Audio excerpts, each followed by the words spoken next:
बिस्मिल्लाहिर्रहमानिर्रहीम। अस्सलाम वालेकुम। Down regulation and up regulation हमारा टॉपिक है। डाउन रेगुलेशन और अप रेगुलेशन जो है वो कैसे होता है और क्यों होता है।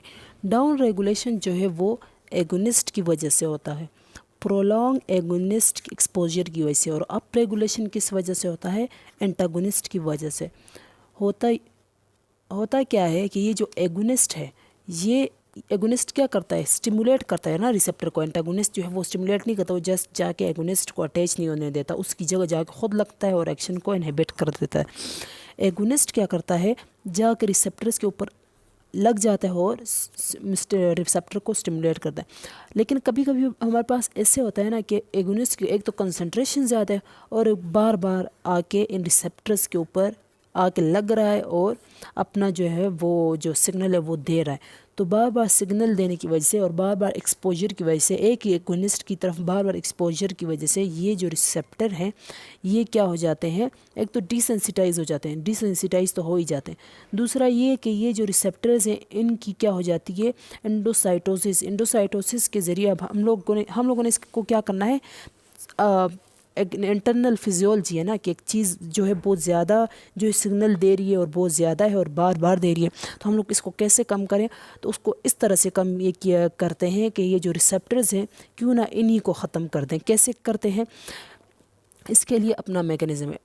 तो एगोनिस्ट जो बार बार इस रिसेप्टर को स्टिमुलेट कर रहा है, ये रिसेप्टर्स क्या करते हैं, ख़ुद को ख़त्म कर लेते हैं। तो इससे फिर बार बार जो हमारे पास स्टिमुलस जो है वो नहीं आएगा। अप रेगुलेशन में क्या होता है कि हमारे पास बाहर से एंटागोनिस्ट जो है वो क्या करता है, आता है और इन रिसेप्टर्स को ऑक्युपाई कर लेता है, एगोनिस्ट को अटैच नहीं होने देता। तो जो सेल के ऊपर एंटागोनिस्ट है उसको इसने कवर कर लिया। अब सेल की तरफ कोई सिग्नल नहीं आ रहा। जब सेल की तरफ सिग्नल नहीं आ रहा तो सेल चाहता है ना कि मेरी तरफ सिग्नल आए। तो अब सेल समझ रहा है शायद कोई रिसेप्टर की कमी है या कोई मसला है। तो ये जो सेल है ना ये क्या करता है, जब सिग्नल नहीं आ रहा तो ये सेल क्या करता है, ये इन रिसेप्टर्स के नंबर को इंक्रीज़ कर देता है।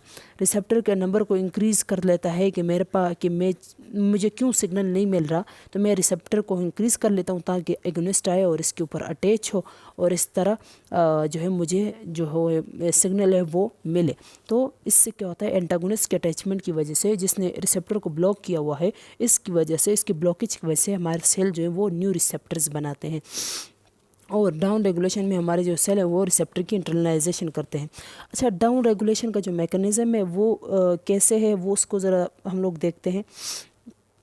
ये हमारे पास क्या होता है, ये रिसेप्टर है, इसका लिगेंड बाइंडिंग डोमेन है, ये इसका इफेक्टर डोमेन है। इफेक्टर डोमेन में यहाँ पे सीरीन रेजिड्यू है, बाहर से एगोनिस्ट आके अटैच होता है इसके साथ। एगोनिस्ट आके अटैच हुआ तो यहाँ पे हमारे पास क्या है, जी प्रोटीन कपल रिसेप्टर काइनेजेस। ये एंजाइम्स क्या करते हैं, इस सीरीन की फास्फोराइलेशन, जब इसकी फास्फोराइलेशन होती है तो ये जो सीरीन जो है ये क्या करता है, यहाँ पे बीटा एरेस्टिन जो साइटोप्लाज्म में पड़े हैं इसकी एफिनिटी बढ़ाते हैं कि ये भी आके इस रिसेप्टर के साथ अटैच हो जाए। तो ये जो बीटा एरेस्टिन है ये भी आके इस रिसेप्टर के साथ क्या करते हैं, अटैच हो जाते हैं। सीरीन जो है ये इसको अटैच करवाता है इसकी फास्फोराइलेशन के बाद। अब बीटा एरेस्टिन इसके साथ अटैच हो गया। बीटा एरेस्टिन क्या करता है, जो जी प्रोटीन और एगोनिस्ट जो रिसेप्टर और ये जहाँ पे जो जी प्रोटीन था, इन दोनों का इंटरेक्शन, ये जो लिंक है उसको ख़त्म कर देता है। तो इस तरह सेल में सिग्नल नहीं आएगा।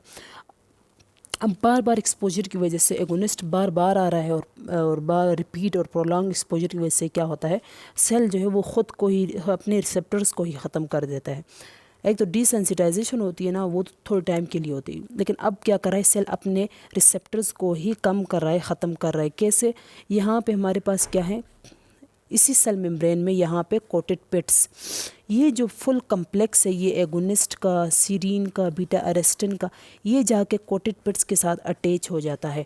अटैच होके ये क्या होता है, इंटरनलाइज, एंडोसाइटोसिस के ज़रिए इसकी इंटरनलाइजेशन होती है और ये पूरा कम्प्लेक्स एंडोजोम में, ये क्या है, एंडोजोम, इस एंडोजोम में अंदर आ जाता है ये फुल रिसेप्टर भी, इसके साथ जो सीरीन और फास्फेट है और इसके साथ जो बीटा एरेस्टिन है ये सारा इसमें आ जाता है और इसमें के साथ जो एगोनिस्ट है, इस रिसेप्टर में इस एंडोसोम में इसको क्या कर लिया जाता है, इनगल्फ कर दिया जाता है।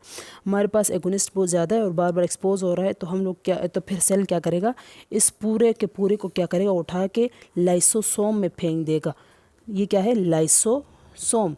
और लाइसोसोम क्या करेगा, इस पूरे एगोनिस्ट की और ये रिसेप्टर की और बीटा एरेस्टिन की क्या करेगा, डिग्रेडेशन, इन सब की ब्रेक डाउन करके इनको ख़त्म कर देगा। इस तरह हमारे पास जो रिसेप्टर हैं वो क्या हो जाएंगे, उनका नंबर जो है वो कम हो जाएगा और हमारे पास जो सेल के ऊपर क्या हो, रिसेप्टर का नंबर कम हो जाएगा, जिसको हम लोग क्या बोलते हैं, डाउन